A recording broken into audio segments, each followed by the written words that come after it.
नमस्कार, सुप्रभात. आपल्या यशाचा पाया जितका खोल असेल, तितकीच आपल्या यशाची इमारत उंच असेल. माणसांच्या दुःखाची नोंद कुणीच घेत नाही. माणसांच्या वेदनांची नोंद कुणीच घेत नाही.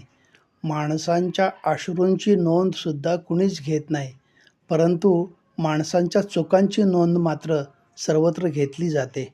जी व्यक्ती चुका शोधून काढण्याची जबाबदारी पार पाडते, ती व्यक्ती स्वतः एक दिवस खरी असतानासुद्धा इतरांच्या दृष्टीतून उतरून जाते. कारण ज्याची चूक शोधून काढताना खरंच ती व्यक्ती वारंवार चुकीचे वागते का, हे जाणून घेण्याचा कुठेतरी विसर पडत असतो. म्हणून स्वतःच्या समाधानासाठी किंवा इतरांच्या सांगण्यावरून कोणाला चुकीचे ठरवू नये. ज्याच्या वारंवार चुका होत असतील, त्याला व्यवस्थित मार्गदर्शन करणे म्हणजेच खरा माणुसकीचा धर्म आहे.